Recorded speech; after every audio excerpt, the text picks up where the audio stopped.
Ito na guys, tapos na tayo nag-almusal. So, ito na yung latest ng ating garage. Ayan. Ikaw, display ka lang dyan eh. Hindi ka mo tumutulong eh. Bye. Magwalis ka na lang kaya doon. Dali. Ito, gamit ng pamangkin ko. Sabi ko sa kanya, lumuwas na siya dito.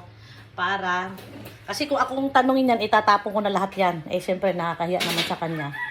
So, sabi ko, pumunta ka para kung ano yung kailangang itapon. Dandahan naman, son.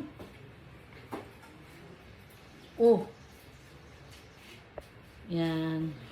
Ito, son, alanganin siya dito. Diyan na nilagay, oh. Ito. Ito. Sa bagay, may araw kasi dito. Naaarawan pala sila. Ito, tanggalin na natin. Ito, son, ito, igilid mo dito. Naaarawan pala sila dito. Yan. Yan, oh. Yan na lang natira, guys. Dati, punong-puno ito ng halaman. Dahil nga hindi nga namin laging napupuntahan. Namatay.